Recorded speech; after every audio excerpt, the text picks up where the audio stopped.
Hello, episode 55 of the Geek Week in Review. Episode 55? Week 55? Either, or both. One of them.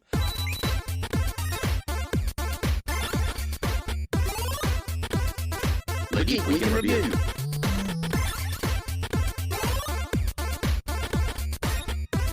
Hello, welcome back. Thank you for tuning in. This is the Geek Week in Review, episode 55. Please do check out the website, Geek Week in Review, for all of those links to social media, Instagram, Facebook, all those things.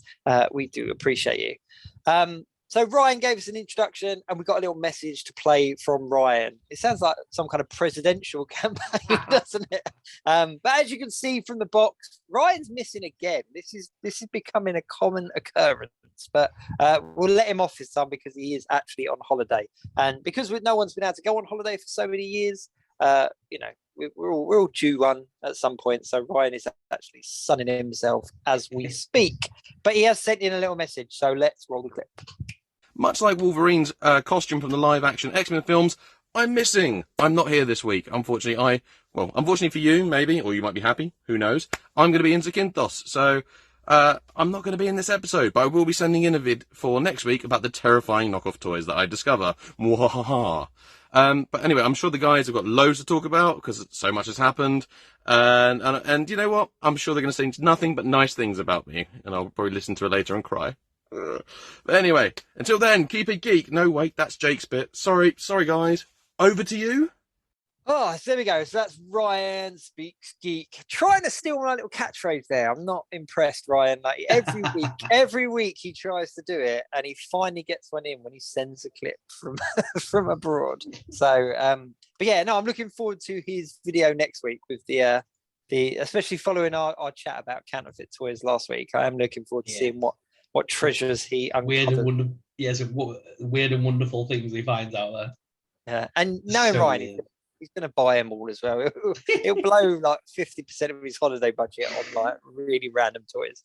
You know what? I was thinking about it quite a lot after our conversation last week because a lot of those toys are very similar and very reminiscent to the toys I had as a kid because of growing up I grew up Southeast London. We didn't have a lot of money, and a lot of the toys I got were kind of knockoffs when I was a lot younger. And the only thing I think that stops me from buying them now as like a nostalgic thing is that once you get them out of the pack, they are crap. They do fall apart. So I'm looking forward to seeing what it brings back. You sometimes see these like really random things even in like B&M though, don't you? Like you'll be walking down B&M and they'll have this random wrestling pack and it'll be like the Dead Man and versus Rey Mysterio Hernandez Jr. You're like, what is that? And I love B&M at times. Like sometimes they get some really quality stuff in there, but when you see things like that, it definitely reminds me of like the market stalls and the boot fairs and stuff like that. But yeah, no, I'm looking forward to seeing what he picks up. Or he might come up really dry. Last 2 years of COVID, they might have run into the same production problems that the big players have run into. Who knows? But either way, Ryan, hope that you're having a good time and you are not missed at all. Thank you. No, I'm only joking. So it has been a busy week. It's been quite a lot going on, but they're not a huge amount because we are ever so close now to San Diego Comic-Con, which is ever closer. If I'm right, it's about 4 weeks away. It's about literally end of July. Yeah, end of July. Is it like did it start on like is it not the weekend of like the 23rd or something? I actually have this. Let me see. You're going to get it before me, I'm sure, because you're a lot quicker with these things. Come on. I had it. Thursday, 21st to 24th. I thought it was that weekend. Yeah, I literally I did get it. 21st to 24th, so it's literally 2 weeks away. Yeah, it's even closer than I thought. I'm excited for it. I am really excited for it, just because we've not had it for the first one in years. Yeah. Let's start with that first, because as we're kind of on that, have you got any big predictions that we're going to see from anyone? It's hard to say because so many companies now have got their own things going on as well as San Diego Comic-Con. So it's like, how does Disney say balance San Diego Comic-Con, but then in 2 months' time, they've got their own convention, the D23 thing, and Disney Plus Day. So I'm guessing what it's going to be is anything that's going to cinema is probably going to get spoken about at Comic-Con. So we could probably see some cinematic Marvel news, I think. Mm-hmm. And then I think they'll hold back anything to do with television for Disney Plus for obviously the Disney Plus Day and for D23. So we won't, I don't think you'll hear much in the way of Star Wars because nothing's really happening on the Star Wars front movie side. It's all TV related. So I think there'll be Marvel dominated at San Diego and then Star Wars dominated for D23. I think that's going to be how they separate it. That makes sense. Figure-wise, there's only a couple that I've kind of got on my radar. I think we'll finally see the No Way Home figures, or at least the renders or something. There's been so much cry out. Literally every video I do with Marvel Legends, somebody comments, "Where are the No Way Home figures?" So I don't know. I'm not releasing these things. I'm just sharing them. I get that all the time. If it was like, can you please ask Hasbro when such is like, I don't know them. I don't just pick up the phone and go, "Oh, by the way, Steve." Yeah. It's like, oh, I'm just doing my latest video. Can you send me the No Way Home stuff? No, and my response to a lot of them is like the No Way Home stuff is some of the biggest kind of anticipated Marvel figures this year easily. So I think that we'll probably see something there. My guess is that they'll probably do some kind of wave. They might even tie it into the legacy wave that we've just seen with Black Panther, and they'll do like a Spider-Man legacy wave, and it will include all of the different characters and stuff that we've had over the years. That would be my prediction, kind of Marvel wise. I think Star Wars wise, I think we'll probably get that Vader with the broken helmet or something thereof, because I'm surprised that something that was so iconic to the TV show we didn't get anything about. So it would make sense for something like that to be a Comic-Con exclusive, perhaps. Maybe even in like a diorama box set, similar to the was it the TVC Palpatine, like the Emperor that we had in the big open up thing? Similar to that, maybe, or maybe even in the TVC line, which opens up into his what's it called? His fortress, his castle, isn't it? Yeah, that'd be cool. Yeah, Vader's castle. It would be cool to do him in. I thought everyone was also asking for a unmasked version in his Bacta tank. That'd be cool. I still think there's a line that they've not tapped into yet. That is probably niche for collectors, but the Bacta series. I'm telling you, stick a Boba Fett in there, an Anakin, a Luke. Oh, yeah, it'll sell. It would sell. And you could repurpose it and do one for Wolverine and do the the Weapon X and that kind of stuff. Yeah, I think you're onto something there. I'm gonna say I think what you'll see is as well. Hopefully, I think we'll see a bunch of Return of the Jedi anniversary things start to get announced, and I think we'll start to see them announce it now. And then we'll have the big reveals at London Comic Con, at the London celebration event, because they're not far apart, really. When you think about it logically, they're not too far apart. As in the Star Wars celebration? Yeah, Star Wars celebration. So you're going to get San Diego now in July, and then in March, they're going to be showing you the figures, because there's enough time there between July and March to have the figures made, done, and ready to go. Yeah. And if they were in production now, they say between sort of 10 to 15 months, don't they, to kind of turn around. So you see some renders or something this time, the announcements and the renders and the pipeline, say, and then in March you'll see the physical thing. Yeah, no, I think you're on. I think that makes a lot of sense. I do. I think as well that San Diego Comic-Con exclusive wise, I think you might get like an Anakin versus Obi 2-pack, just because there's not many Anakin movie figures out there, is there? Two? There's three. We've got three Anakins in the whole line. We've got about 10 Obi Wan Kenobis now. We had about 5 Obi Wan Kenobis. No, more. 6. About 6 Obi Wan Kenobis. And then they've released this Obi Wan Kenobi TV series. We've got 4 more on the way. I know. It literally every week it was like Obi Wan Kenobi in a different outfit. Like you could have just that was mad, but and I don't know who's in charge at Hasbro doing that face scan, but can we have one that actually looks like Ewan McGregor instead of Noel Edmonds, please? They all look like Noel Edmonds to me. But yeah, we've only had 3 Anakins, one of which was based on the cartoon version, which looked nothing like Hayden Christensen. No one liked that face sculpt. The one that is still loved is the archive one, the original Revenge of the Sith Anakin. That is still everyone's go-to figure. The one with the 2 heads. Yeah, that is still the go-to figure for Anakin. Yeah, when I collected Black Series, that was my kind of grail piece, and I still sold it on for a decent amount because it was still so sought after. But that one was brilliant. That one really was brilliant. If they were going to milk any characters from the prequels, you'd assume it would have been both Anakin and Padme, because the amount of different costumes they wear throughout that 3 movie cycle, they wear so many like iconic people. Like I even go for the Anakin from when he's with Padme in episode 3 when they're in the countryside and he's got the fancy like vest on and stuff. I'd go for that as a figure. That'd be awesome. Yeah, you could even just a 2-pack with a pair of them in that scene. Like, you've only got to think of characters like you say, Obi Wan Kenobi, Boba Fett. Like, how many versions and things like Wolverine in the Marvel line. It's like literally every time he has a different hat, they release a new figure of Wolverine. Like the most recent one was the heat claws, the fire claws, and it's literally a case of he's got a different color claw. The costume was a little bit different, but I really liked it. Not by much.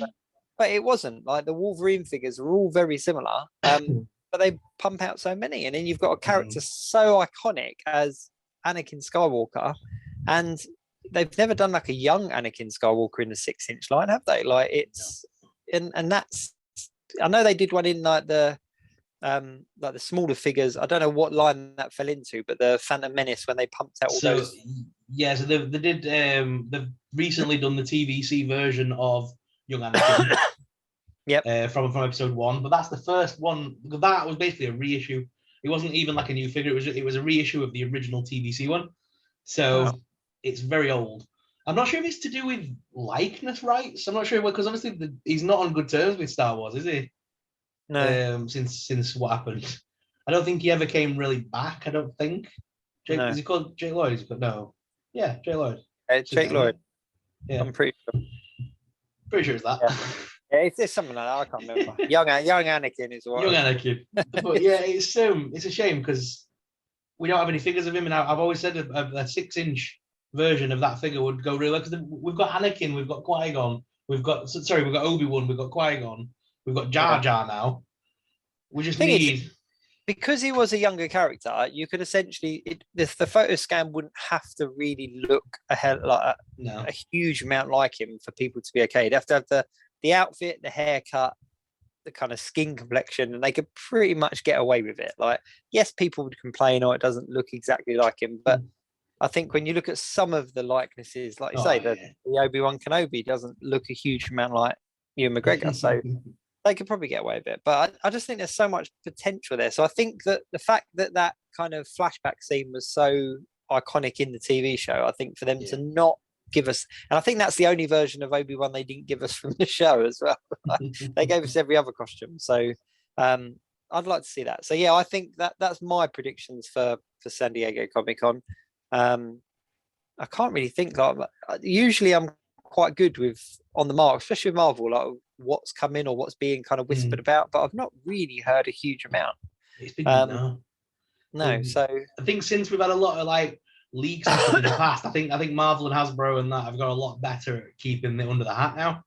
Yeah, and I'm all for that. I'm all for that, and I've said this on previous shows. Like, if something's being shared around the internet, I will share it as well, just because that's what I do. That's that. You know, I'm in that. We both are. We're in that kind of. You know, we share information, and there's people that I know follow my accounts that see stuff for the first time on my accounts. And so you could argue kind of, you're part of the problem, but if it's on the internet, it's on the internet. But I wouldn't want to leak it. But on the flip side, if they are getting tight-lipped about it, then I'm all for that, because you got to remember, when something's leaked, it's also ruined for us. You know, the people that are also sharing that stuff like us are also being spoiled, and I'd rather not see stuff until it was officially announced. Especially when you see some of the, like we've seen some of the streams, especially one of the Star Wars ones not that long ago, where everything was leaked like a day early. Then they tried to do the stream revealing it, and the comment section was just awful. And you could just see it take you. It takes it out of them. You can tell it. You can tell on screen when the winds have gone from sails, and they're just like going along with the motions. Yeah, you see it. You occasionally see it with the Marvel guys when someone's been spoiled. They're kind of like, well, this one's coming, but it takes excitement out for them. Actually, thinking about it, talking about leaks and stuff like that, I think we might see a Marvel HasLab announced at San Diego, because we've had the recent lightsaber from Black Series. Yep. I don't know how that's going. I haven't checked in on it, but not good. It's every time I have looked, it's not going massively well. G.I. Joe had the Hiss tank, didn't they? That's just the 6-inch version as well, not 3-inch. Blown up, absolutely blown up, and just I think it met its required backers within 24 hours or something stupid like that, was it, or less than that? And they're already on to the second or third tier now. But what was really good about that is that the backer number was low. It was 8,000 backers, so they're on to that. We've hit it kind of message sooner than there wasn't any follow-up kind of come on guys, let's get there and all that kind of stuff. It was just, here's a low number, they hit it, excellent, here's what else we're going to give you, here's what else we're going to give you. Looks like they tried that with the Revan's lightsaber though. They only wanted to target at 5,000. They're still sat at 1,303. It's not gone up at all. It's just stagnant. The problem is a lightsaber, the same as I think the Ghostbuster backpack and things like that. They're a very specific type of thing. I know you like your lightsabers. You've got about 15. You're like Grievous now, aren't you? You've got it's just if you have a cosplay, that's who you have to cosplay. Just take them all. But I think that for a lot of people, they would kind of like getting a lightsaber would be for me, I wanted one and I would love to get another, but it's not high on my priority. I've got my lightsaber. Happy days. Like the thing is as well, when it comes to lightsabers, not many people are fans of the Hasbro ones. No, that's hard to say as a Hasbro lover, but it's not, because like the ones I own, they're all Legacy Collection, which is from Disney. They're nothing to do with Hasbro, so they're like their own thing. And then you've got obviously companies out there like NeoPixel and things like they make these amazing lightsabers that are the same price as the Hasbro ones, but do a lot more. Yeah, and there's also companies out there that do them a lot less, price a lot less. So, if you can pick a decent lightsaber up now. Now it's not a NeoPixel, but you can pick a decent one for about 60 quid, like 65 posted. And if what you want is a realistic looking lightsaber and it's going to be 65 quid posted, then happy days, you're going to, aren't you? So that's what I did for Comic Con. I used to like carry around one of my decent ones, but then you just get kids that just want to. Like, they'll see you dressed up as a villain and they just want to fight you because the kids' lightsabers. So I bought the cheap, crappy one that's like 30 quid. So I can stand there and just take a beating from a kid with it, and I don't feel like I'm ruining anything. But yeah, it's just fun to like. So weirdest sentence I've ever said out loud, but you can't beat the child. That's just. Yeah, I would. Have you not seen episode like Anakin? Like Anakin. Come here, youngling. Have you seen episode 3? Okay, you're about to get this. But I think that's the problem with the lightsaber HasLab project is that there are so many good, reputable companies out there doing them at different prices. So to spend that much money on something very specific, and that particular lightsaber is huge. Like even people that have like dedicated space for their collections, I would struggle to display a double-ended lightsaber properly. So there's so many kind of things. Whereas a tank like the Hiss tank, for example, perfect, 6-inch, it's going to come up about this big kind of thing. You could get that on a shelf. And I think that Marvel's probably going to go down that line at all. There's been a lot of talk about the Fantastica. That's one that's on the kind of radar, and Think Fan Food as well. Yeah, my thoughts were if they're gonna do it at San Diego, my prediction, if they're gonna do it at San Diego, which is just as Thor is hitting cinemas, I wonder whether the HasLab could be for Thor's Chariot. Oh, that'd be quite good. Because then they could have that as quite a low. They could have that as a low numbered one, because they've had some big projects. I think if they followed it up with something even bigger, it would need to be bigger and better. Whereas if you go for something MCU related now, just completely off the other end, and give us something like that you wouldn't normally get, give them the chariot, the 2 goats, and then you could just have it as a low backers number, then just keep adding accessories for every 100, for every like a few thousand you get, add another accessory and start another like a Stormbreaker or whatever, just different weapons and things, and then you could build up because I think this is going to be Thor's swan song in that film. I think this could be Chris Hemsworth ending. Yeah, so that would be a good way to round out the MCU line with the end with his character of having the chariot, the goats, and just have a shed load of random accessories that Thor would have. Yeah, that'd be really good. I'm still massively on the Thing Fang Foom kind of train. Yeah, that would make sense. And when I spoke to Ryan Panagos as well, that was something he said that he would like to see as a HasLab project, just because it's a cool character.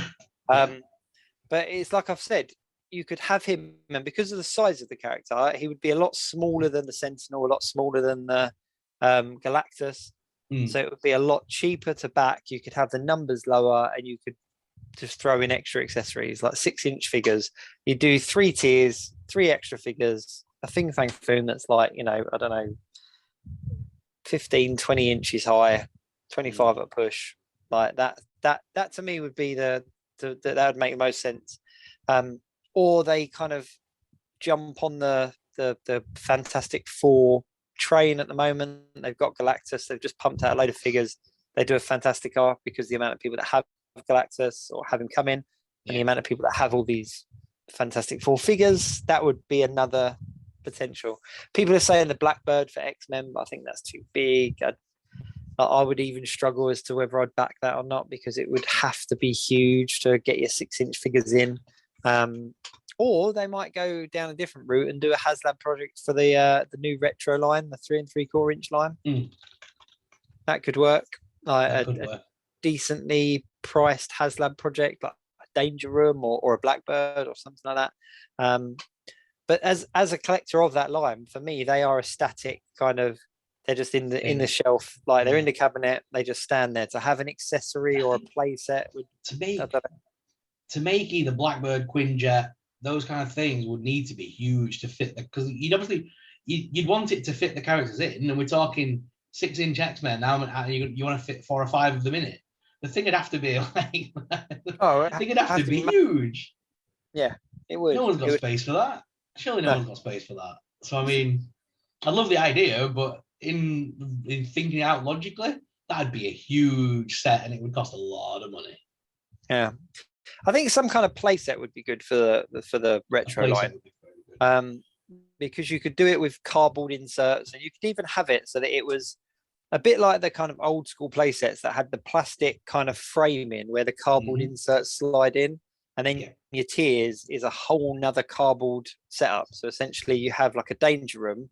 And then your first tier is a whole cardboard collection of backdrops that then turn it into a street diorama, or something similar, or like a Sentinel lab, or I don't know, something that could work. That could work. But I definitely think that there's potential for a Marvel HasLab at San Diego Comic-Con. But if I was to put money on it, it'd be Spider-Man and something Darth Vader related. So. Before we go on to other bits and bobs, should we have a chat about some TV? Yeah, Miss Marvel wasn't this week, episode 4. Yeah, what did you make of it? I enjoyed it. So we got to go to Karachi with her in this episode. Yes. She finally put on the mask as well, which is kind of cool. Found it, yeah. She got the mask. And sort of the top, wasn't it, as well, at one point? She had like the full costume on. The colour scheme is there, isn't it? And I like the way they're doing that. I like the way that the colour scheme is kind of gradually coming out naturally. Yeah. That's obviously going to make up part of her costume because of what they said about it being fabric that's been worn through many warriors, or I can't remember the exact line, but essentially it's been around for a long time, hasn't it? I'm enjoying it.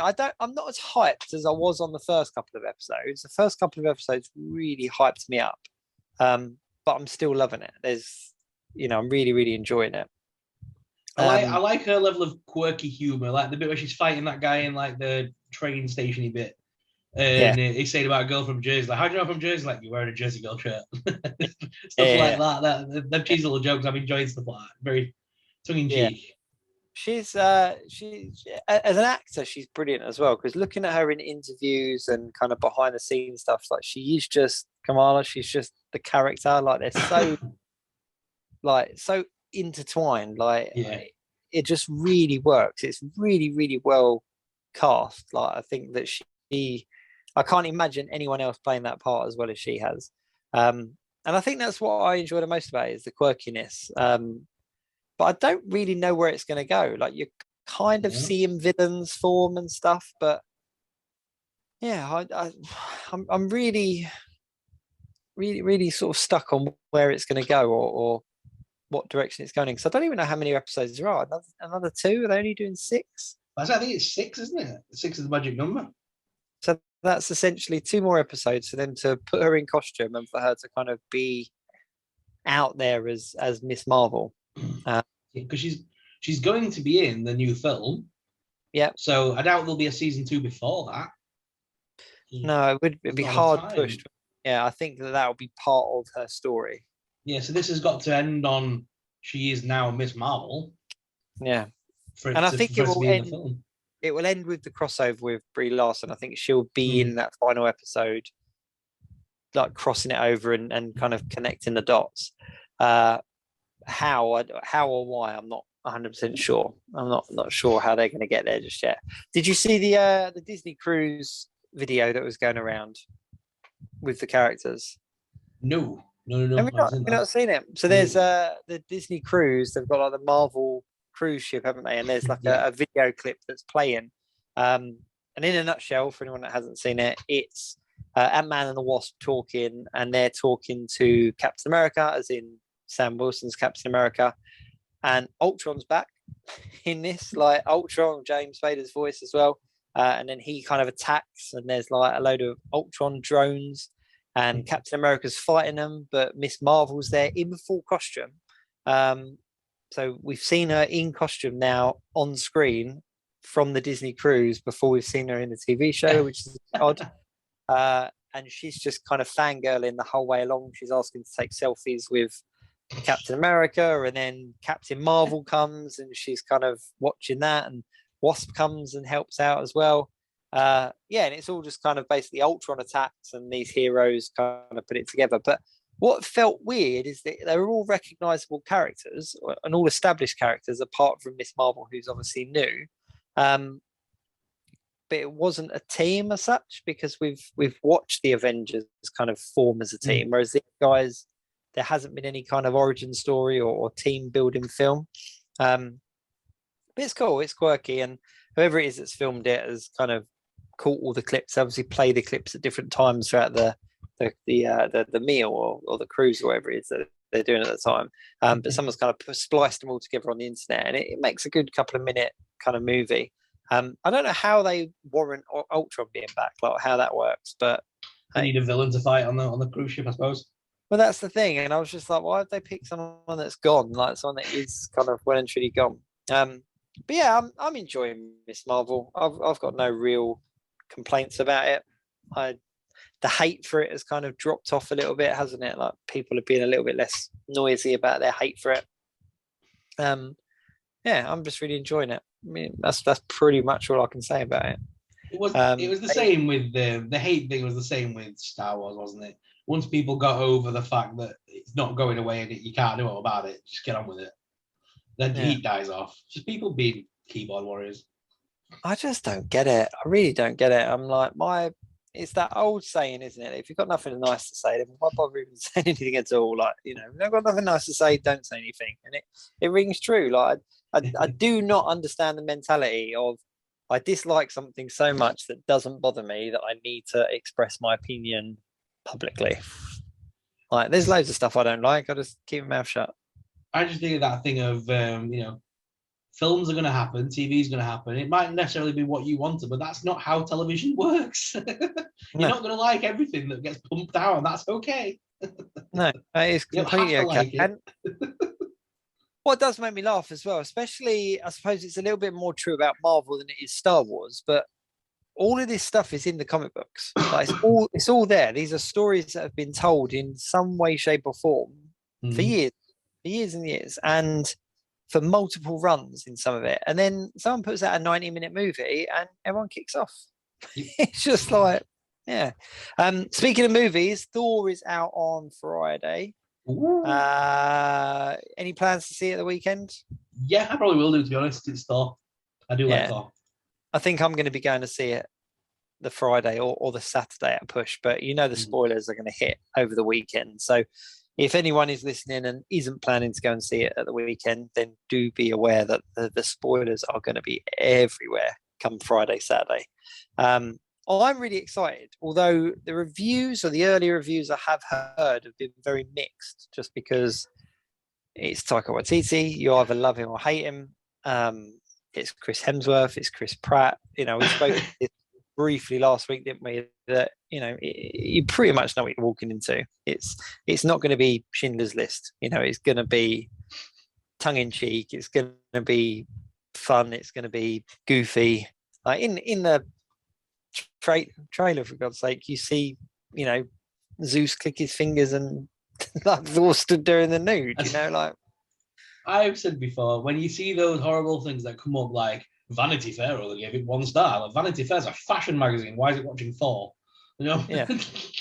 Yeah. I don't understand these things. Like, if I listen to things like, if I was going to read a review, it would be like Nerdist or Den of Geek. It would be someone who's on my wavelength, because they're comic book guys that have been reading them for years. And I get, like, that's who should be reviewing it, not like FHM or these random magazines that kick it about. Like, no. Oh, you got all these like idiots at Total Film because they just want like I say, they want the next Schindler's List to drop. That ain't gonna happen in a Thor film. No. Do not go in with high expectations. It's a Thor movie. I'm really shocked though that Thor is the one that got 4 films. Thor got 4. I'm just really shocked. Out of all of the kind of OG Avengers, that he was the one that got the 4 film. 4 films.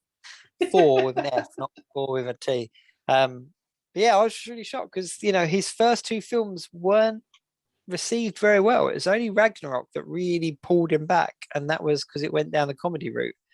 So I am shocked, but I think you're right. I think this is going to be it. I'd be very shocked if it was left open-ended for him to come back. Yeah, I definitely think this is going to be like his Captain America moment of watching the sunset, and he's done. Yeah, he's been around the world. He's done the superhero thing. He's saved the universe. This will be like his big final savior thing. He's like, right, I just want to rule my people now, or something like that. And I reckon he'll just disappear. But without going too much into depth in the comic books, there's so many different storylines about where he goes, because he's not always Thor, and he's not always around Asgard, and he's not always kind of around kind of the responsibilities of being a Asgardian prince and that kind of stuff. There are stories where he does go off and he kind of gives up the name Thor, and and I think that it's going to kind of go down that route where he kind of steps away, and he as far as we're aware, he's still out there doing stuff. So technically, could he come back? Yes, of course he could, but he's not. I don't think they're not going to kill him off or strip him of everything. And no, I think they'll leave him just wandering the universe, like you say. But I think the one thing that could bring him back would be if they ever did Galactus and use him as a herald. That would be an amazing way of bringing Chris Hemsworth back for another thing. Have him as the herald. Can you imagine? If he ends this film by going off, and then we see him again in like 7 or 8 years' time. And then he comes back as the herald with the long blonde hair and that Devourer King version. That would be incredible. That would be really cool. That would be. I was thinking this the other day, like what character? If we are building up to Galactus, say we are building up to Fantastic Four, and obviously Galactus is the big villain, or that should be the end goal of Fantastic Four's story arc. Should be Galactus. Yeah. Who can they use? It was currently in the MCU. Who could kind of go step up to that mark? And I was thinking that's the way to bring Thor back, isn't it? Bring Chris Hemsworth back to the franchise in about 5 or 6 years.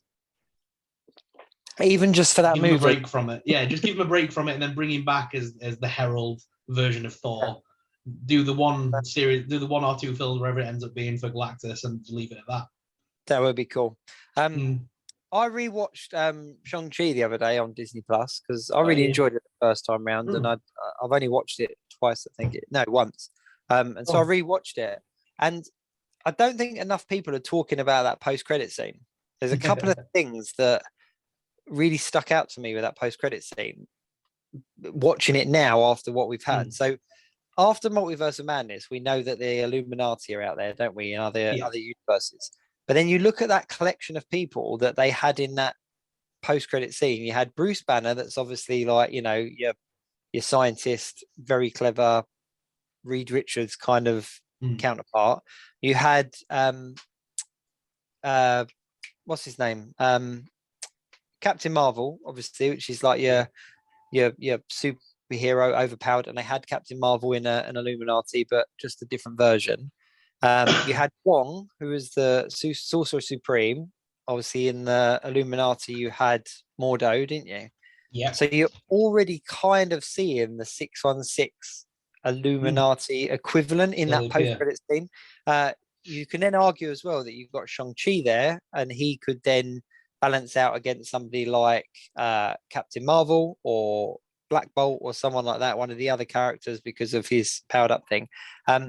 But the most important thing that I don't think enough people are talking about is what they say about the actual rings, and they say about how they're, you know, they don't recognize what they're made of. None of these people in this kind of budget Illuminati can pinpoint where they come from. It's not magic, it's not science, it's not cosmic, you know, that's what the three of them kind of tick off as it's not. And then they talk about it sending a beacon out, and they show you, don't they, that like across the universes there's a beacon being sent out, but no one's talking about that. Like that's just almost been forgotten. But that's very much a Galactus-esque kind of and the idea of the 10 rings and what they are, how they're sending out that thing, is very reminiscent of what we're seeing now with Miss Marvel as well. Like it could be that kind of ancient Noah style magic or whatever, but just like the Shang-Chi's version of it, like the ancient China version, Chinese version. It could be the same sort of thing. The reason they can't pinpoint it is because it's not of this dimension or not of this world. Yeah, definitely. I watched it and I was like, this is a really good post-credit scene.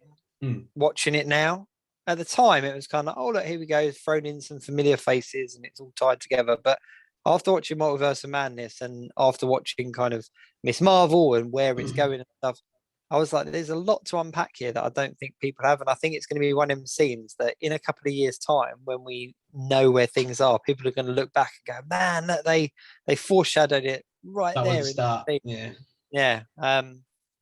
Which is, you know, interesting. Obviously we've got Secret Wars, the whole Skrull stuff coming up. We've got Armor Wars coming up. You know, there's a lot of potential big crossover. We're going to see Bruce Banner and Hulk and in the She-Hulk series as well very soon. And that's interesting as well because he's not got his bandage on his arm, like in that. So are we seeing a pre-Endgame Hulk? Is this him? Are we going to see him become Smart Hulk? Because we never saw how he became that version, did we? He was just that version. So is this going to kind of explain that a little bit? And this is pre Endgame? Because it could be potentially we could see how Abomination becomes what he becomes, how he ends up fighting in the Shang-Chi like underground club stuff. You could see how Hulk becomes Smart Hulk. And then you'll see the origins of She-Hulk as well. I suppose the only argument is that if this is pre-Endgame, then where was She-Hulk for Endgame? Like surely she would have shown up. Because the impression I got was that the whole thing with the gauntlet, it damages his arm. And in Shang-Chi, we see that Bruce Banner's still got unless there is an answer. There is an answer to that. It's quite that question. How about the TV series last episode of She-Hulk ends with the click and she's one of the people that gets dusted out?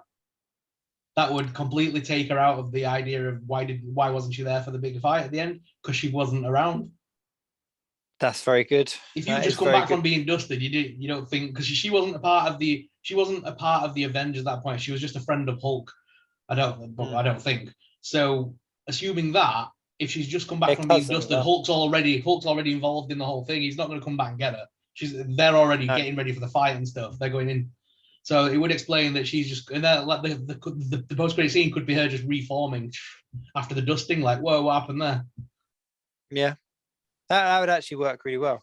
That would work really well. Then they could have the pre Civil War, the pre Infinity War style Hulk turning into Smart Hulk, showing her turning into the lawyer of She-Hulk, like the She-Hulk lawyer thing.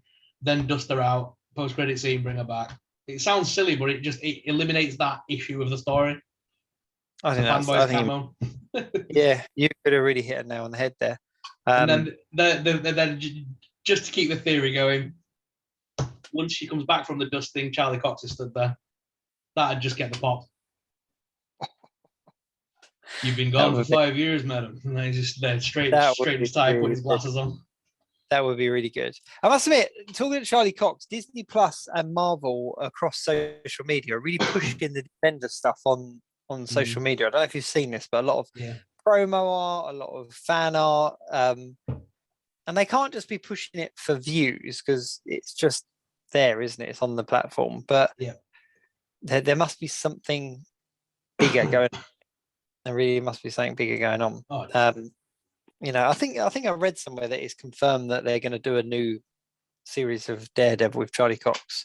They kind of officially announced it. I think now we're getting the programs of like Echo. We know Kingpin's now in the MCU. It's only a matter of time before they start bringing him in as Daredevil. I think his first appearance in suit for MCU Daredevil in suit should be in Echo. Yeah, going to take down Kingpin or something to do with Kingpin and Daredevil and Echo because they belong together in the storylines. Yeah, no, I agree. Speaking of Echo, nice little transition over here. Did you watch Morbius? No, I haven't yet. I haven't got it. I've got it on DVD sat in my car. I haven't watched it yet. I watched it the other day. I'm going to go live and say it. I really enjoyed it. I really did enjoy it. I just, I know we spoke on message, but for what it was, I really enjoyed it. And I think that, did it have its flaws? Yeah, 100%. Is it the best superhero film out there? No. Is it the worst? Definitely not. There are worse movies out there. There are worse MCU films out there, in my opinion, than what Morbius was. Like Dark World, for example, was hugely more disappointing than Morbius. Was it true to the comics? Not really. Was the special effects a bit ropey at times? Yeah. Was there any reason for Vulture to be in it? No. But as a film, I really enjoyed it. I couldn't help thinking about what we were saying last week, that if it had come out at a different time, I think people would have eaten it up. And I'm really gutted for it that it came out when it did. And especially in the middle of the big Spider-Man hype that we were going through with No Way Home and Doctor Strange. And it did not help it at all. Not at all. Like literally the only mention of Spider-Man in it is by Vulture in the post-credit scene. And it makes no sense because he's not been mentioned at all. So even to the extent as well, and this won't spoil it for you or anyone that hasn't seen it, but like Morbius has nothing to do with Spider-Man. Like there's no hints, there's no apart from like the odd Daily Bugle that pops up that they're reading, like when they're reading a newspaper, you see it's the Daily Bugle. There's no indication that he's linked to Spider-Man at all until the Vulture goes like, this is all Spider-Man's doing, and Morbius is like, oh yeah, interesting. And it's like, how do you even know who Spider-Man is? Like that, why? So yeah, but I really enjoyed it. And I left the poster that I said I had up because it deserves to be up on my wall because I don't know, it might be the vampire like underworld kind of fan in me that I was just like, for me as a kid that grew up reading Night Stalker and stuff like that, it's a film I've got to see, and it's probably a film I'm going to enjoy for what it is because it's Morbius. Never thought in a million years I'd get a Morbius movie, for God's sake. It's such a B-list Marvel character, really, when you think about it. He's not really massive. No. And the fact they've given him his own movie, I'm all for that. I'll watch that. Yeah. And if you're a fan of vampire films, it's a really cool vampire film. Like that's kind of what it is. Is it rushed at times? Yes. Like I said, does it have its flaws? 100%. But it's really enjoyable for what it was. I was really pleased with it, and it kept me captivated. I often think, I've said this before, in a comic book, yes, it works with Spider-Man because it's a comic book. In live action, probably should have waited for Blade. If they teamed up with Blade and done something different, that could have been a really cool film. But teaming up with Spider-Man in the MCU, a vampire versus a spider, nah, it's not going to fly, is it? Even to the extent of watching Morbius and seeing his powers and how he is, and he's savage at times as well. He would just rip Spider-Man apart. Like the Spider-Man we have wouldn't fare very well against the Morbius that they've given us. Like it just doesn't make sense. Like he's brutal, which is what I really liked about it. But we are lucky. We're so spoiled at the moment with TV. There's so many good things out there. I think a couple of things that we've got to mention is Stranger Things has obviously shown us the final part of Series 4. And I know you haven't seen that final epic 2.5 hour episode yet. So we won't go into spoilers in this show. But as a series, I've really enjoyed it. I've really missed it. And I think it's one of the very few TV shows that's kind of got to Series 4 and it's not so far away from what it was that it's something different. Like it feels like a continuation, which is great. Series 4 has been my favourite so far, I'm not going to lie. It's definitely been my favourite. I know a lot of people have criticised it a little bit here and there, but I like the way the story's unpacked itself bit by bit. We've learned more about 11.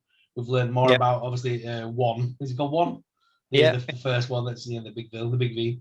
So I've liked how it slowly sort of built up to this moment, and this last 2.5 hours, it feels like something that I need to sit down and watch properly. It feels epic, almost. To sit, it really is. It really is. I'll do this without spoiling anything, but it takes a lot because there's so much. Does he play the damn guitar? Does he play the guitar in a very epic fashion? Because that was the last thing in that episode I watched last night. He picks up that guitar. It's the only thing that's left in that world. It's like, I love that. Puts it on his back. It was like proper like metal. Mate, Eddie's scene in that last episode is one of my favourite scenes in the whole series, without a doubt. And I think that a lot of fans will agree that he plays it so well that you're just like, yes, like, once you've watched it, you'll know what I'm talking about. But because there's so much content out there, it takes a lot for me to watch something and actually vocalize out loud my thoughts. Does that make sense? I just kind of sit down, I watch it. But me and my wife have very different tastes, but she will watch my shit, I'll watch her shit. Like, do you know what I mean? But Stranger Things is one of the things that we have kind of crossed the streams on. So I really enjoy it. And it very rarely will I sit there and vocalize, but all the way through that final episode, I was going, no, it can't be this. No. Oh, yeah. Cool. No, okay. Well, that means that and that. And it's like, yes, that. Oh, no. Like, I found, and I put it on about 10 o'clock last night. I said to you earlier, and literally watched the whole thing without dozing, without getting up for the bathroom or anything like that. And it went by so quickly that before I knew it, it was like gone midnight, and we were like, "Oh wow, we've watched all that already." But it was just so good. It was so good, and I loved the characters, like especially as they were so young in that first series, and now they really are kind of grown up, but they're still young in the show, sort of thing. But I just think that they're all really good actors as well. They really play the parts well, and that's something that is quite rare, I think, when you get like a good child actor that's then needed for an extended period of time. It's quite rare that they keep that level of like quality. That makes sense. Yeah. But I think with the Stranger Things cast, there's not a single one of them that I can go, yeah, they're the weak link. They should have killed them off, or that didn't age well, kind of thing. But all of them are brilliant, and I think Millie Bobby Brown, like 11, is superb in her role. Like, it's so cool, and especially when you see her in interviews now, and she's really glamorous and she's really grown up, and then you see her in that, and she's just 11. Like, there's no two ways about it.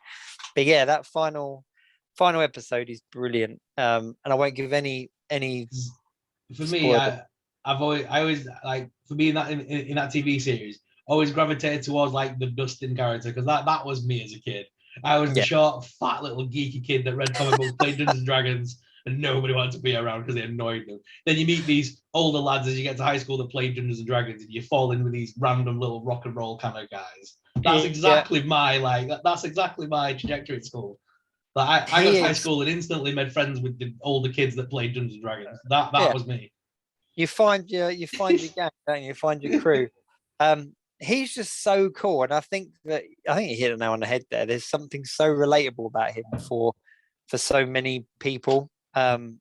He's just such a cool character. I like them all. And I really like. I'll tell you the one whose journey I think I've enjoyed the most, because all four of the boys have kind of gone on a journey, haven't they? You know, but I think the one that I've enjoyed the journey of the most is Lucas's, because he's kind of trying to pull away from him, isn't he? He's trying to get in with the cool kids and that kind of stuff. And obviously you'll see his journey come full circle in this last episode, but I just think there's something really relatable there, because I was the same. I was kind of this geek and I like my geeky stuff. And there was a time in high school where I was kind of like, no, this isn't me at all, and pretended that it wasn't because of other people. And then kind of found that back, and I was like, no, this is me. Like, this is these are my people, kind of thing. And so I kind of really related to that bit. But yeah, I've really enjoyed his journey. But yeah, him. I love Max. I think Max is a great character. And I think Eddie was a brilliant new addition to this series as well, without a doubt. There's just something so cool about him because he's such a loser. Like, but yeah, I just bring experience. But season 5 is the last one, isn't it? They've announced that the 5th season is the last one. And I did read somewhere as well that there is going to be a time jump. There's going to be a jump in time between series 4 and series 5. And Hopper as well. Hopper's a great character. Like, when you think back to sort of series 1, series 2, who he now is, this kind of ripped kind of like hero dad kind of character. They're all good characters. You just watch it, let me know your thoughts when you've seen it. But I like all the callbacks to like Freddy Krueger in this series. There's so many callbacks to Freddy, especially with obviously Robert Englund being in it. That helped a lot. And the whole scene, because obviously she's called Nancy, and there was Nancy in Nightmare on Elm Street, and they've definitely played into that kind of element of it. I love it. Each series has kind of done that. Like, the first series was very 80s ET kind of feel. Then each series has like had its own little like version of like a cheesy 80s movie. What was it? Second series was Ghostbusters, wasn't it? Second series like Ghostbusters. Third series felt to me a bit like kind of like almost like Karate Kid with the mall thing and all that kind of stuff. And then this 14th has definitely been like straight up horror, like Nightmare on Elm Street and that kind of feel. Definitely. It's just such a brilliant series. Like, it really is just so cool. And I love the kind of Dungeons and Dragons. It's like they've made a live action TV show about Dungeons and Dragons without calling it Dungeons and Dragons, and the world loves it. And it's like, that's what cracks me up. As a geek, I'm kind of watching it going, this is essentially just the Dungeons and Dragons TV show that we've always wanted. And everyone loves it. Everyone loves it without realizing that they're all kind of into Dungeons and Dragons, because even the stories, isn't it? Like the first series, the Demigorgon is Dungeons and Dragons. And then like all of the kind of characters, even Vecna is a character on the board, isn't he? He's a character from Dungeons and Dragons. And it's just it is just a Dungeons and Dragons TV show. And the world loves it. The world's wearing the t-shirts, it's collecting the figures, like it's they took literally they took the Dungeons Dragons archetypes and then used the stories of Baldur's Gate. Basically, they used the Baldur's Gate storylines to create these characters, like Vecna and stuff. They're straight up out of a Dungeons and Dragons textbook and just thrown on the big screen in epic form. They must have got some kind of green light kind of definitely agreement. Dungeons Dragons and Magic the Gathering both have done tie-ins. You can get the Dungeons and Dragons board game with Stranger Things pieces. Yes, yeah. You can actually buy them. Can't you? Yeah, the Magic Gathering cards. They made like an expansion just about Stranger Things. I will not forget. I took my son to his first Comic-Con when was this? I can't remember. But when did the when did this Magic the Gathering Stranger Things card come out? About a year ago ish. No, it wasn't his first. It was my daughter's first, but she was with us. But yeah, we're going around, and my son had already been to a few at that point, so he was kind of like, and he was very old. He's about 8 or 9 at the time. And he was talking to the vendors and kind of like, yeah, I know this place. These are my people, like, you know. And he got to a Magic the Gathering, and they're friendly guys. Like, they want to talk to you about their game because they want people to play it. And he said to my son, he was like, oh, hey, chatting about it. So have you heard of Magic the Gathering? And my son likes his Pokemon. He was like, oh yeah, it's a card game, isn't it? Like, he's like, yeah. Do you like Stranger Things? So my son's never watched it. He was like, oh yeah. And then this guy just went full sales mode for about 25 minutes on my son about this Stranger Things Magic the Gathering kind of collection. And he kept looking at me as in like, Dad, help, like, I don't know what to say. And in the end, I was just like, oh no, you haven't got enough money left, mate. But this guy just went full hog on it. It was brilliant. That's one of the reasons I love going to Toy Fair in London, because in Olympia, at the Toy Fair, they literally do that, and they'll just literally grab 4 people and go, fancy a game? And because they want you to like stock it in your shop or whatever, or they want to show it off to like people like us that will talk about it. Yeah. And literally, I've sat there and played whole games of Pokemon cards, Dungeons and Dragons, all sorts of games over the years. I've sat and played a whole game in like an hour, this Toy Fair. It's insane. Yeah, the guys are very friendly at Magic. It's brilliant. It is brilliant. But yeah, I just there must be some kind of legal tie-in where they've kind of agreed, and because they have made it kind of common household acceptance, if you like, you know, that, you know, yes, you can't say you don't like Dungeons and Dragons or you don't like Magic the Gathering, but you do like Stranger Things. Like, it doesn't make sense because it is just essentially a live action version of it. But yeah, it's good. So we'll revisit it when you've watched Series 5 and just kind of talk about where we think it's going for Series 4. Before we move on to Star Wars, though, one thing we do need to discuss is the boys. What the hell did you make me watch? Where did you start from? Did you start from the beginning of Series 1? So basically, I've binge watched all 4 series in the space of like a week. I've binge watched them all, and that is one messed up television program. It is funny, right? But messed up. How cool is Butcher though? Let's be honest. I like Butcher. Butcher is well cool. Yeah, it is messed up, but it's almost like off the page of like the comic books. Like, the comic books are messed up, but it's. The thing I like about it is that one of my favorite storylines in DC was the Kingdom Come storyline. I don't know if you've ever read this one. Yeah. And it, you know, for anyone that hasn't read it, essentially starts with all the heroes have gone away, like the Supermans and Batmans and stuff, and all these superpowered beings are just running riot and just tearing the place up. And I think because I read that years ago and I really enjoyed it and I enjoyed what it kind of stood for, when I stumbled across the boys, I was like, oh, wow, this is like a R-rated version of that idea that superheroes haven't really, they're a bit unchecked and that kind of stuff. And it does show that side of it that you don't see. Like, we all love watching the Flash kind of tear through the streets and kind of save the day. Like, you know, what are they on? Series 9 now of the Flash? He's never once hit anyone. But then A-Train in Series 1 just tears through someone, and it's kind of like, oh yeah, sorry about that. That's like, we'll sweep it under the rug. But then you see the story of the partner, like of what's his name, who's the boyfriend. Oh, what's his name? It's totally left me now. It'll come to me in a sec. But the boyfriend of her, and he meets Butcher and all that kind of stuff, and goes off on this whole journey because of what happened to his girlfriend because of a superhero. And I think, you know, a character like Homelander, when you look at characters like Superman and Thor and things like that, where he's really super powered, but all these kind of mainstream comic books make him very humanized and very on our level and stuff, whereas you get Homelander that's just kind of, no, I'm here, you guys are here, and it just goes unchecked, doesn't it? And I just think that's what's really cool about it. I like the fact that it's so, like, in the comics for like Superman, you read that Superman's the hero, saves the day, such a cool guy, and that's what Homelander projects in the television program, that he is this squeaky clean, yes, I'm the hero, I'm the savior. But then behind it all, it's just a PR company covering up Oh, his shit. And it's he's just, an yeah, absolute awful person. yeah, just a terrible person. And it's things like the Deep as well, like that. You know, there's all those jokes about Aquaman, but then the Deep really, yeah, Is that? he's attracted to fish. Like, he's basically having sex with octopus and stuff like that. It's just messed up. Like, it is seriously messed up. But I just keep going back to it. I just keep going back to it.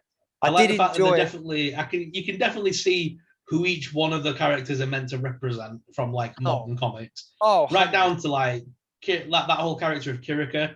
I picture her as like the X-23 kind of character. She reminds me of like Wolverine's daughter kind of thing. She's that. And then you've got you got your Homelander who's Superman, and they've all got their archetype, haven't they, from the comics somewhere down the line. Like Soldier Boy in the newest Captain series. America. He's literally Captain America. It's literally like they've got a Captain America outfit and just kind of sprayed it a different color.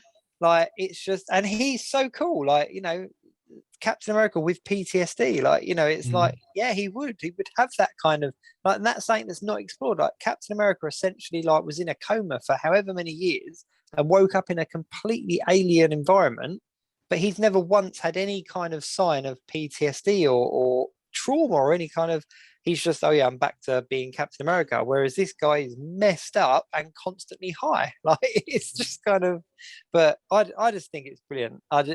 And even to the extent as well, and where they, what's he called? Is it Termite in a? Yeah, Termite, the Ant-Man. And yeah, and they kind of touched on that whole thing about Ant-Man. And going back to that Disney cruise thing, actually, Ant-Man touches on that. He actually talks about it, and he says, "Oh, a lot of you out there are saying like, why didn't I shrink down and go?" And then like Wasp cuts him off, and he was like, "Because it's gross. That is gross." Like, but then you see this, and they basically show you what would have happened in a roundabout way, but in a brutal way. It's just it's messed up. It is a messed up TV show, but I can't get enough of it. I love it. I just absolutely love it. I think Butcher's brilliant, and it's. Do we know how many seasons this is running for? The boys. It seems to like be coming to a head now, doesn't it? Yeah, but then saying that at the end, I've never read the books. I don't know where the books go, so I've got no idea. I've only read. I've dipped in and out. It's never one that I've kind of read like lots of. People have gone, "Oh, you've got to read this collection. Or you've got to read this story arc." And I've kind of dipped in and out, so I don't really know, to be fair. But then if you look at something like The Walking Dead, you know, the comic books aren't necessarily the ideal guide, are they? Speaking of Walking Dead, though, I did watch Invincible eventually. That's the what's his name? Have you seen that at all? No.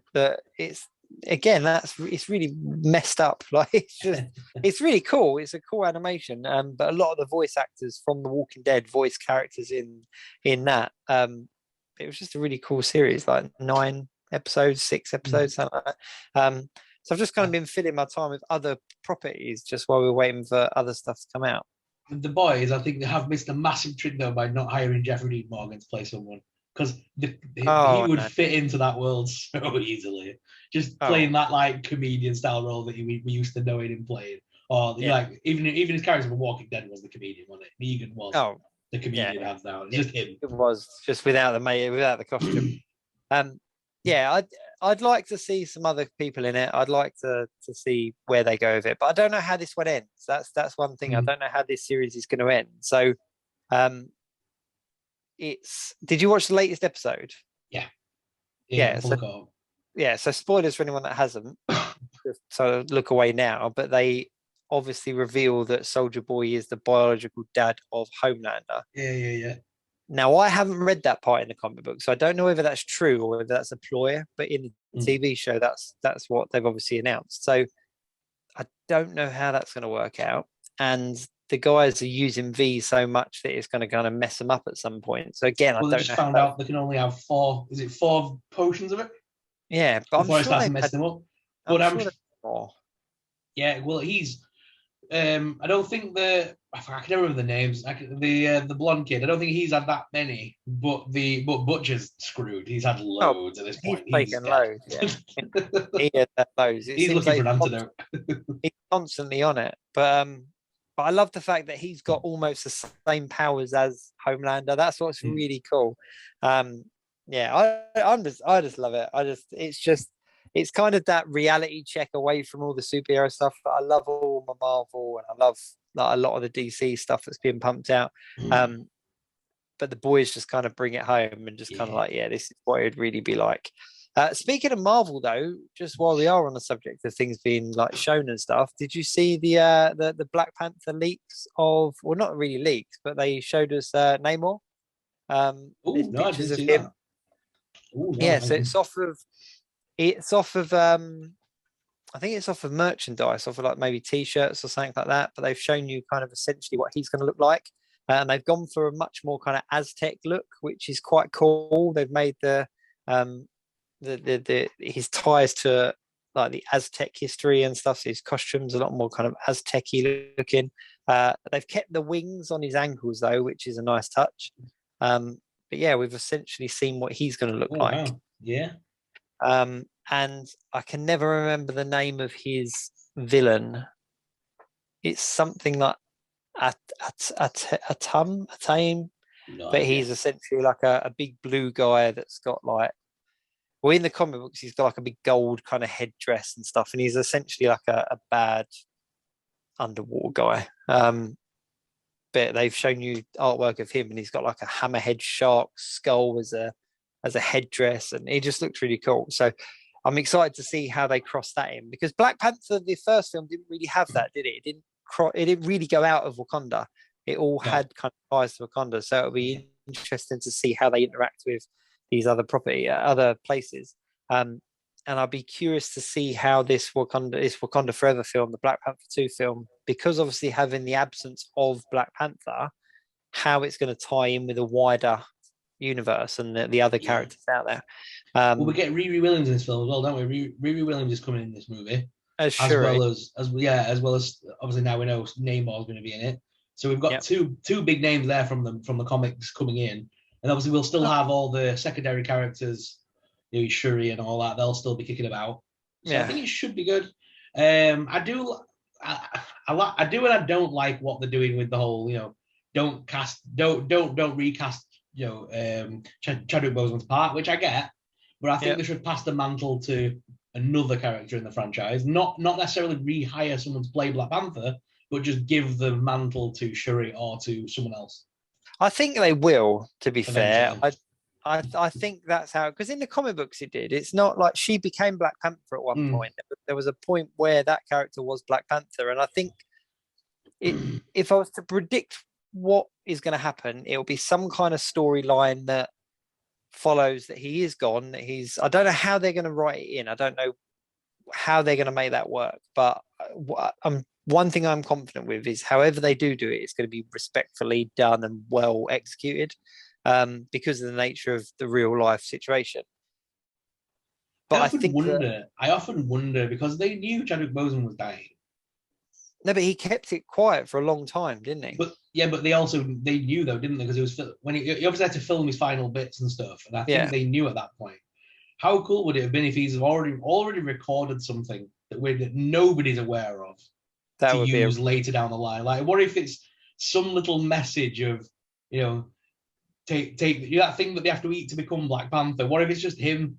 It's like a holographic image of him saying, should he eat it to become the Panther? Save our family. That'd be kick-ass, man.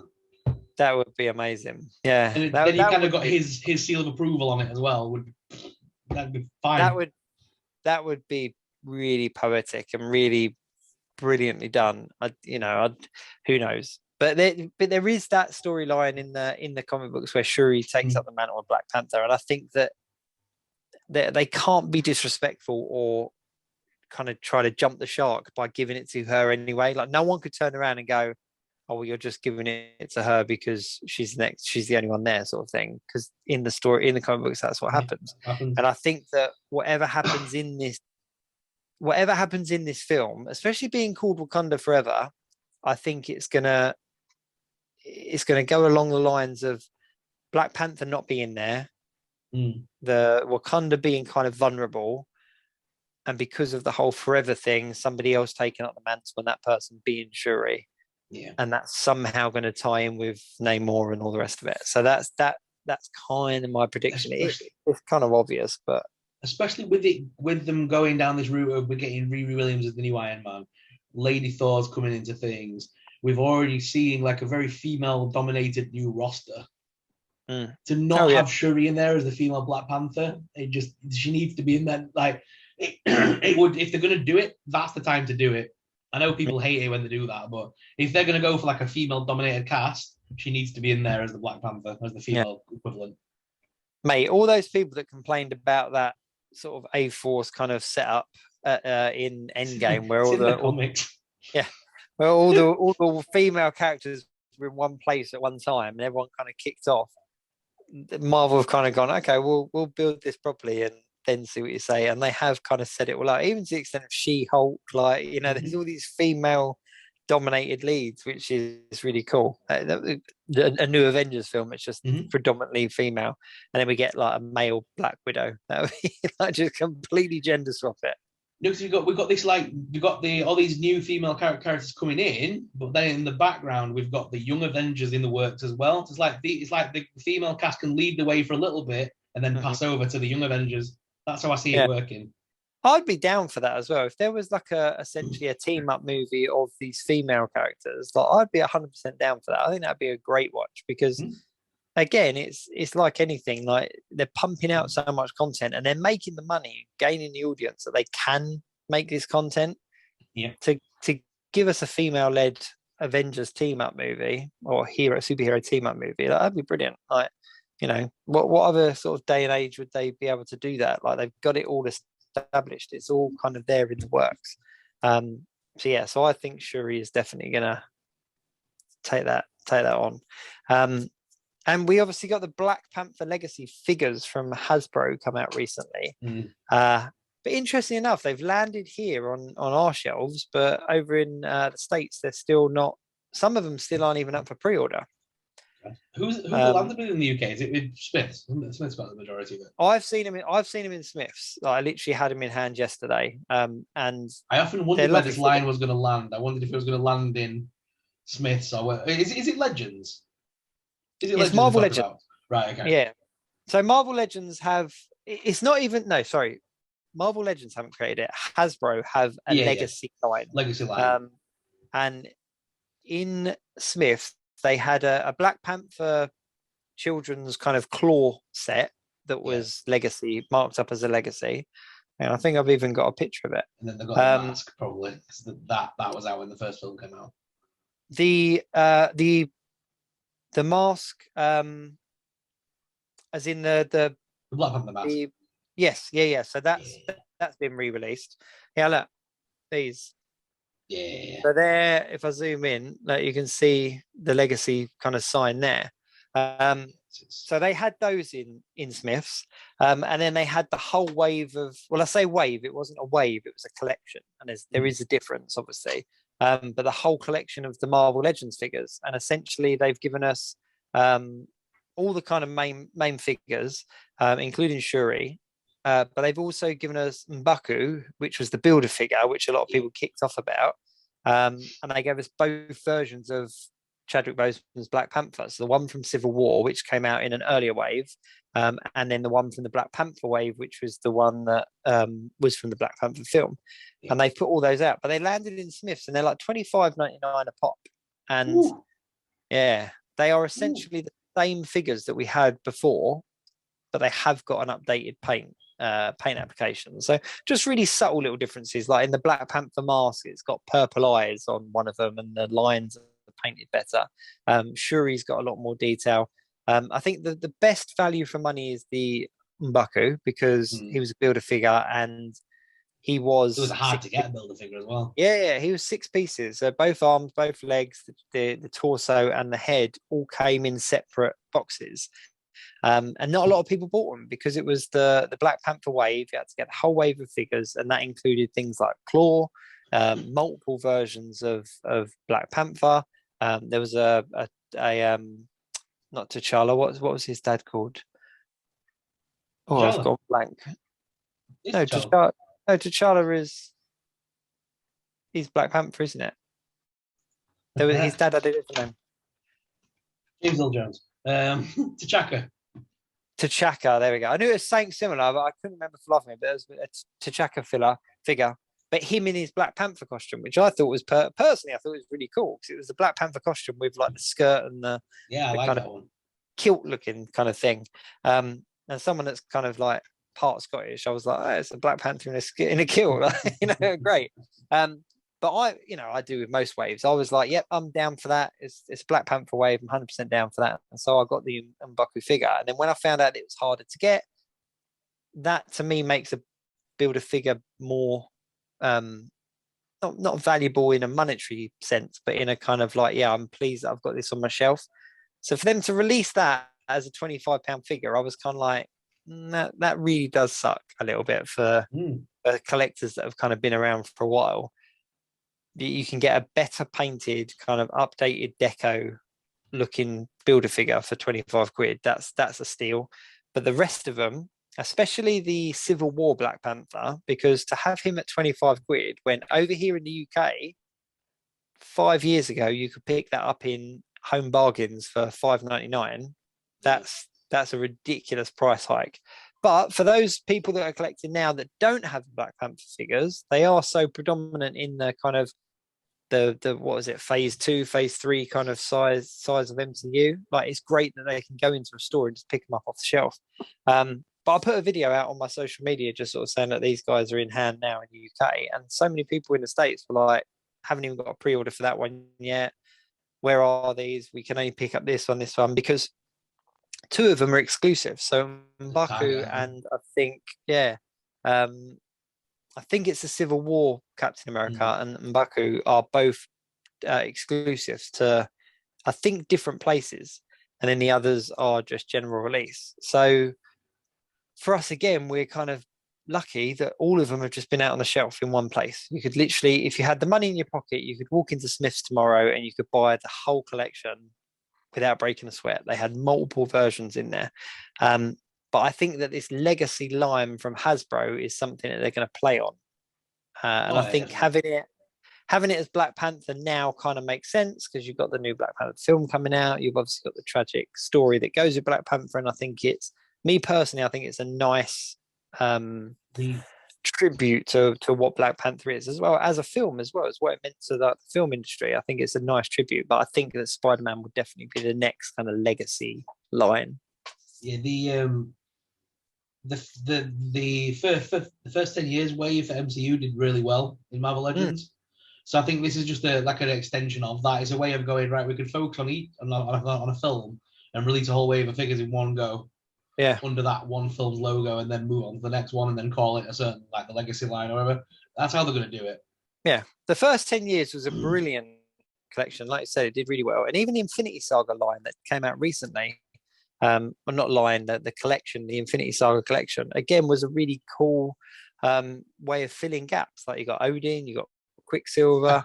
I could see them going back and doing like the original Avengers, movie, and re-releasing all the original Avengers, because they never truly gave us the original Thor, did they? So that could be like a new figure amongst the wave of re-releases. No, something like that. The original Thor we never really got. The original Hawkeye was on those horrible ball joint hips. The original Black Widow doesn't look anything like Scarlett Johansson. Like, it's okay, the body type and the suit and everything was fine, but essentially it was a black kind of shield outfit. The original, the Iron Man, which was the Mark, what one was it? I can't remember now off the top of my head. But again, it wasn't great. And the original Captain America, they did re-release recently in the Endgame waves, but it again had the ball joint hips. So you got the original costume, but it's on that really horrible dated body type. So they could easily do an Avengers Legacy line, and I think they will probably tie that in when we get the next kind of big sort of team up movie, because then they can release the Legacy line going, oh look, here's all the new stuff that's out, but here's a Legacy line for you guys that are kind of die-hard fans of the stuff that came before. So I'm all up for the Legacy collection, if you like, and what that potentially means. Just because I know the reason I say it, just because I know that this year is the 10th anniversary of that original movie. So Is it surely really? that, yeah, it's been 10 years. So, Wow. well, yeah, the first 10 years, isn't it? But Yeah, it's of 10 course. years now of the official of the Avengers film. Yeah. So surely a line of something's got to come out for 10 years of the first Avengers movie. It was such an iconic movie that we didn't expect to ever see. And now Yeah. look where we are. But Yeah. back then it was a big deal to have all these individual movies like Captain America come out, then Thor. We saw the building of the team within like 4 movies, and then all of a sudden we had the Avengers in cinemas, and that was like something that nobody ever thought we'd ever see. All of them together in one screen. I will never, and I think, forgive me for saying this, anyone that gets offended by this, but hey, it's the internet, so everyone gets offended about saying. But I think that moviegoers nowadays and fans that are kind of coming into the Marvel Cinematic Universe now at this stage do kind of underappreciate that element of it. Because to me, one of the best MCU moments to this day is that scene where you saw Captain America, Thor, and Iron Man all in that scene. Do you remember in the woods? Yeah. That to me, I didn't pop anywhere near as big for, apart from Spider-Man, where you got the 3 Spider-Men on screen for that in that No Way Home. Very few moments in the MCU made me pop as much as that bit. Just seeing those characters for the first time come into frame together was just like, and Loki was there as well. Let's be honest, like he was also. But I always like the other scene where you see like it's like towards the end of the film where they're like doing the rallying bit, and you see like Black Widow reloads the gun and Thor sort of like swings the hammer, and that bit when it pans around them, and they're all sort of like, let's do it, let's end this. That to me was like the most comic book moment ever written. Yeah, that was a really good one. But yeah, it was just that bit was so, and they use that clip so often, don't they? Like you see that clip on so many different things, but that scene where they first kind of all come to blows, and you got Captain America, Iron Man, and Thor, and they're all fighting their individual battles, but they all come sort of on the screen at the same time. That it was such a huge moment because, like you said, at the time we never thought we would see that. And yes, the films are coming out and they were doing well, and it was almost like you were watching it to see how well it did, because it meant that you were going to get the next chapter. You were going to get, if this one does well, we're definitely going to get the next bit. So yeah, I think you're right. I think we should get something, and I think it would probably do quite well. I wonder if that's what we might see at San Diego. That would be a moment to do it, wouldn't it? San Diego Comic Con, 10-year anniversary. Joss Whedon. That would work. Or even that for the Disney Disney Day. Even though it wasn't technically Disney at that point, was it? But it's an easy way for Disney to kind of cash in a little bit on the stuff that came before. I think either way, anything that they put in the legacy line, I think as long as they keep it kind of legacy related, it'll be fine. I don't need to be seeing characters that don't really mean all that much in the legacy line. Don't re-release the whole MCU line under a legacy umbrella. But these particular figures, these Black Panther ones, I didn't pick up any of them. I would have liked to, but I just couldn't justify it. I just couldn't justify buying figures that I have on my shelf that aren't a huge amount different. I think if I was going to get any of them, it would be the Civil War one, because that's the oldest figure, so it's the biggest update in my personal opinion. But yeah, I kind of left them there for another collector. But my youngest son's a massive Black Panther fan for some reason. He's the hero that my son's kind of linked onto. He was just like, yeah, I love Black Panther. He's got the costume, he's got the figures.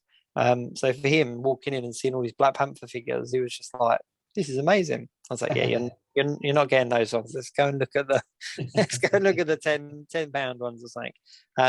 But they did have a big sale on Legends as well. There's a lot on sale. And the Fortnite figures as well, they were really reduced down. They were down to about £12. Like the Hasbro ones, which I was really shocked about, because that's a relatively new line. The Hasbro line is not doing well against Jazzwares. Jazzwares are dominating that line still. Yeah, I think they thought that when Hasbro came along, Jazzwares would kind of bow out of 6-inch or the 5-inch line, whatever they call it. They and stick to their 3-inch one. They haven't. They've just got harder. They've just got at it harder and released. They've released actual like You can get the bus in 6-inch now. You can get a lot of the vehicles are in 6-inch now. It's like they've just got harder. They have. It was even in Smiths, and this is no way derogative to Smiths, but they had my son was looking at the Fortnite collection, and you kind of had the Jazzware stuff like this, and then the Hasbro stuff was in the middle, and then there was a poster, like one of them kind of thing, and it was hiding most of them. But I've always said this, that for a kid that's given money, not necessarily an adult that earns money, but a kid that's given money, if you give a kid 20 quid and you say, right, and they're Fortnite fans, and you say to them, right, do you want to go to the toy shop and buy one of these figures, or do you want some V-Bucks? They're going to say V-Bucks. Yeah. And that's the problem with a kind of a Fortnite toy line, is that they're essentially voucher fodder or gifts. I think they missed a trick by not including some form of download in every box. Oh, without a doubt. Missed them. They could have tied into the game. So it's like the only way to get this exclusive mask for your version of Drift is to get the download code in the action figure. Yeah. Stuff like that would have made kids buy it more. Yeah, even or like those little loot boxes that you can buy that had all the guns in it. Just a download code in that for a certain skin for a gun in game. Things like that would have cost them nothing to do.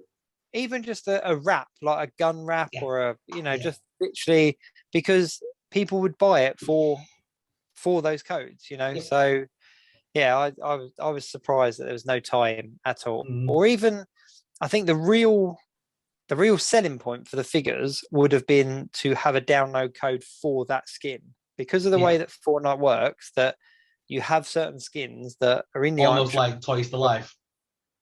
Yeah, and it's kind of like, you come and you buy the figure, you can get that skin. Because I've not been playing. I play it with my son. I play it on my own. I'm not going to lie, but there are skins that I'll never have because they came out way before I was playing it. Whereas it's kind of like, actually, I want that skin, so I'll buy my kid the figure and then I've got the skin, or vice versa. Like, he buys the figure and then gets the skin. I think that would have been the toy line would have rocketed without a doubt. So yeah, massive trick there. Whoever was in charge of that missed the trick. But yeah, anything else massively? So we've had some Star Wars reveals this week. Yeah. To talk about, we had the Obi Wan final Wednesday, if you will, from the Obi Wan line. It was the last bunch of reveals. They decided to give us a Black Series 6-inch Tika figure, which is going to be a Target exclusive. Over here in the UK, there's been no word of who's going to be stocking that, or if it's going to be exclusive or whatever.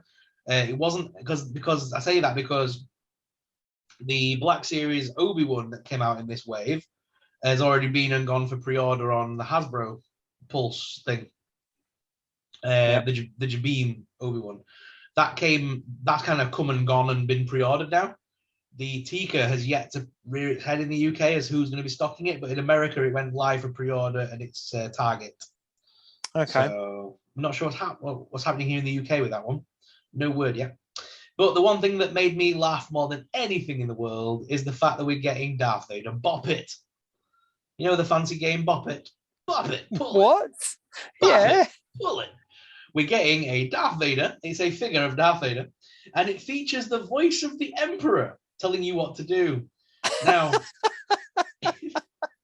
this makes me go, I want this for Christmas. This is going to be the best toy in the world. Yeah. Just the Emperor's voice going, bop it, pull it, twist it, do it. Oh, if they don't have to do it as one of the terms, do it. I'll be very upset. That's it. Do it. It just gets progressively angry. Bop it, pull it. That's crazy. Hang on, what Bop It did I get? My son got a Bop It that was a Marvel Bop It. Oh, I can't even remember now. I really can't even remember, but he got a Bop It. He got a Bop It recently that was I don't know, it might have been a Chewbacca Bop It. I really can't remember now, but he got a character Bop It because he really bizarrely that he asked for Bop It for Christmas, and I couldn't find one anywhere. But then they had these character ones, and I was like, "Oh, I'll get that and see how that goes." And yeah, it was right. It was a bit of fun, but a Darth Vader one. That's Darth Vader with the voice of the Emperor and giving the commands. So it's not like cheese worshiping. Are you ready, kids? It's going to be Emperor. Get ready to pop it. Are you ready, children? Yeah, that's crazy. And then the other thing that there was the other Mission Fleet line. They've released another character set, and we saw the new plastic-free packaging. And it was the showdown, basically. So it's Darth Vader, Obi Wan Kenobi, and then they threw in there Ned B and Rever as well for you. So you've got the full sort of 4-pack. Yeah. Oh, cool. That's pretty good. That's pretty cool. That is pretty cool. Other Star Wars news this week. The Legacy Hilt was released for Caleb Dune. So, you know, Kanan Jarrus? Mm-hmm. His is going to be the next Legacy lightsaber to be released. Cool. They do that thing where they allow you to vote, which I like that. I like that little aspect. The fans get to decide which one gets made at Disneyland. And people voted in the millions for Kanan because they want the lightsaber that pulls apart. So just like in Rebels, the whole thing will pull apart into different sections. You can hang it from your belt in different ways and stuff. That's the cool. Yeah, that is cool. And then the one thing that did make me laugh was if you've got, speaking of the Disney cruise lines, as we did earlier, but there's a new drink available in the Star Wars Hyperspace Lounge on the Disney Wish, and it costs $5,000. What? Who has got money for this thing? The most expensive drink in the galaxy, the Star Wars Hyperspace Lounge on the Disney Wish, has a new drink called the Kyber Crystal Drink. It costs $5,000, and it comes to your table in one of those fancy white canisters, and it opens up, and smoke comes out of it, and then your fancy little cocktail is sat there.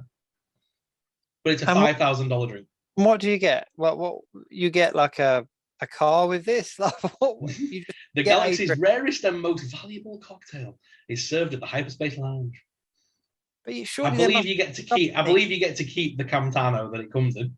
But that's insane. That's nuts, isn't it? That's on board a cruise ship for Disney. That's just mental. Now, even if it was £500 or $500, I would go, that's insane. Like, but for $5,000, that's $5,000. Because at first I thought surely that's a typo.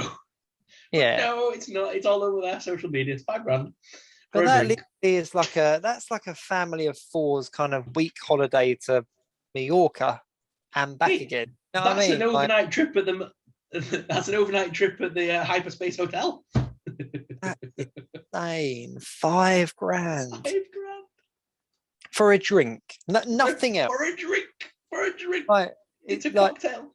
Harrison Ford doesn't deliver it to your table. It's not like a. It comes delivered in a Camtano, and I can only assume that you get to keep the Camtano. I'm hoping you get to keep the Camtano. I'm hoping you get to keep it. Is there a real Kyber crystal in it that's a real crystal or something? Just a drink. No, you're having me on. It can't. No, I really wish I was. I really wish I was. I'm going to send you a link to this. You can check it out after the show. It's nuts. No, are you sending me a link now? I'll send it now to say, yeah. I need to see this as we speak. That is insane. How have I missed this? It's all over it's all over StarWars.com and Jedi News were reporting on it, Panther tracks. I must have just overlooked it. I suppose one of the things, if you're not, because obviously I follow all the news for like Disney parks as well, because I'm a big Galaxy's Edge fan. So obviously I see that kind of news pop up. Fair play. That's insane. Like that. I'll put it in the group chat. Like, I'm gonna have to look at this. I'm gonna have to. Like, the thing is my even the headline. My opinion when it comes to money is that never judge anyone who does. You know, they do what when somebody does. If they've got the money to spend, that's up to them to spend it. But like, if it was a man. Like, it's a cool canister. I'm not going to lie. That's pretty cool. It's got a fair few shots that are worth money, to be fair. So the back, it says that they've got, it's primarily made with Camus cognac, and it includes a Japanese citrus fruit yuzu, as well as kumquat. Ritzy cocktails could never have enough cognac, because the Kyber crystal also features Grand Marnier quintessence, which is considerably more expensive than the cognac. Yeah, it's just the guys as Jedi News are kind of trying to explain it and what's in it. And it's got the ultra expensive Pappy Van Winkle's Family Reserve 23-year bourbon and Taylor's Fladgate Kingsman Edition Very Old Tawny Port. That drink sounds disgusting. Guests get to keep the silver plated glasses in which the drinks are served, but not, alas, the container. But not the container. That's what I just read. I want the container more than the cup. Hang on, you've put it in the group chat, and Ryan, who's on holiday and not on the show, has just replied going, damn. Well, damn. Oh, so there you go. Ryan is on the show. He's just replied to the message. But no, that's insane. So they get the silver plated. So they're not even real silver. Silver plated glasses, but not the. Oh man, that's crazy. That is crazy. Oh, Ryan has already sent us pictures of toys that he's right. So Ryan is definitely going to give us a. He is. Is it the princess one? I'm just looking now. Right. So right for anyone that. Okay, so basically Ryan's on holiday.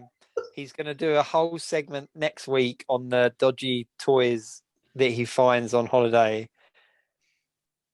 And he's just sent us what is it? A water what? It's a water shoe, and it's from the Disney Princess line, but the company that's made it is called Dongs. So it says, I'm Princess, Dongs Princess. That's insane. Obviously, that isn't funny anywhere else in the world. It's British slang, isn't it? Dong. Yeah. It's a British slang. So it's like, to us, that reads really funny then. I'm a princess, I've got a dong. He's going to do us a little video next week on the, the dodgy toys and stuff. But yeah, so what I was saying is that if you've got the money to spend, like spend it on what you want. That's absolutely fine. But to see somebody as big as these guys put something out there that costs that much, like Disney don't need to sell a $5,000 drink.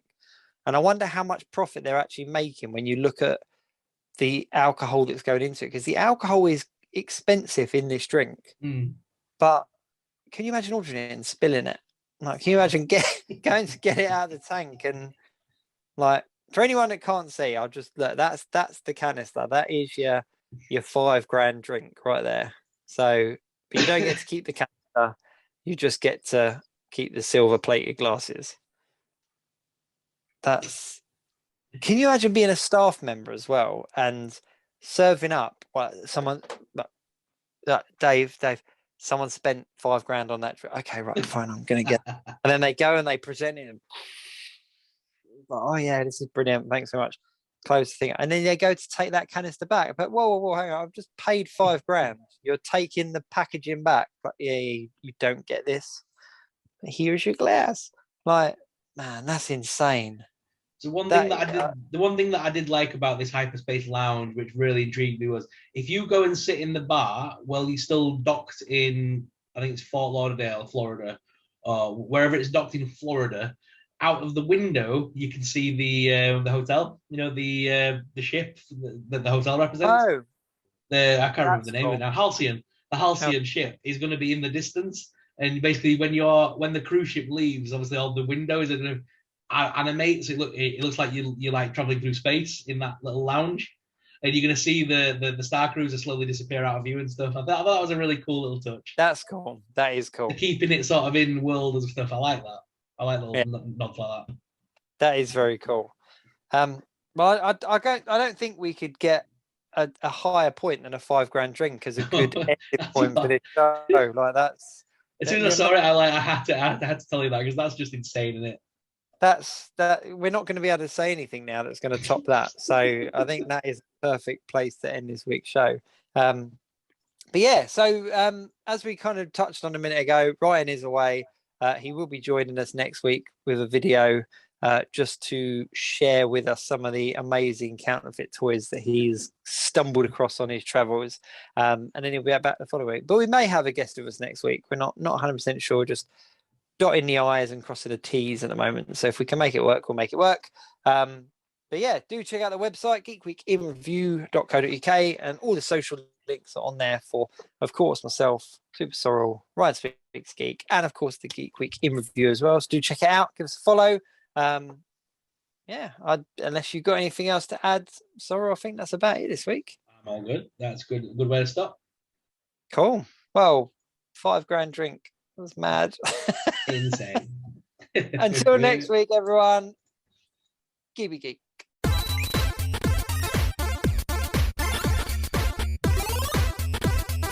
The Geek Week in Review.